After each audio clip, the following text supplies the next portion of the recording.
Hi hello నమస్తే welcome to our channel. Prabhas గారు main lead గా హను రాఘవపుడి గారి డైరెక్షన్ లో రాబోతున్న మూవీ ఫౌజీ. ఈ మూవీని ఇయర్ ఎండింగ్ కి రిలీజ్ చేయాలి అని ప్లాన్ చేస్తున్నారంట. దీంతో ఈ మూవీ షూట్ ని ఆగస్ట్ లోపు కంప్లీట్ చేయాలి అని హను గారు అయితే ప్లాన్ చేస్తున్నారంట. అండ్ ప్రభాస్ గారు రాజాసాబ్ మూవీ చేస్తున్న విషయం మనందరికీ తెలిసిందే.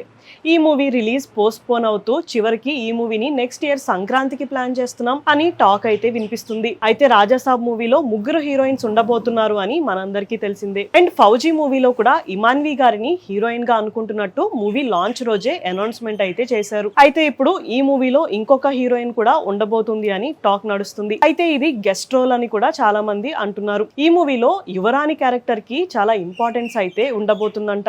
దీనికోసం బాలీవుడ్ స్టార్ హీరోయిన్ ఆలియా భట్ గారిని అనుకుంటున్నట్టు టాక్ వినిపిస్తుంది. ఆలియా భట్ గారు తెలుగులో త్రిబుల్ మూవీతో మనందరికీ పరిచయం అయ్యారు. కానీ ఈ మూవీలో ఆవిడ క్యారెక్టర్ చాలా తక్కువ లెంత్ ఉండడం ఆవిడ ఫ్యాన్స్ ని కొంచెం డిసప్పాయింట్ చేసిందనే చెప్పుకోవచ్చు. కానీ ఆలియా భట్ గారు మాత్రం తెలుగులో మూవీ ఛాన్స్ వస్తే ఖచ్చితంగా చేస్తాను అని ఒక సందర్భంలో అయితే చెప్పారు. అయితే ఫౌజీ మూవీలో ఈ క్యారెక్టర్ 20 to 30 minutes అయితే ఉండబోతుందంట. అండ్ ఈ క్యారెక్టర్ కి చాలా ఇంపార్టెన్స్ ఉండడంతో ఆలియా భట్ గారు ఈ క్యారెక్టర్ కి ఓకే చెప్పారు అని టాక్ కూడా వినిపిస్తుంది. అయితే దీని గురించి అఫీషియల్ గా అనౌన్స్మెంట్ అయితే ఏమీ రాలేదు. త్వరలోనే ఈ విషయం మీద ఏమైనా క్లారిటీ వస్తుందేమో చూడాలి. ఇలాంటి వీడియోస్ కోసం మా ఛానల్ ని సబ్స్క్రైబ్ చేసుకోండి. Thank you for watching.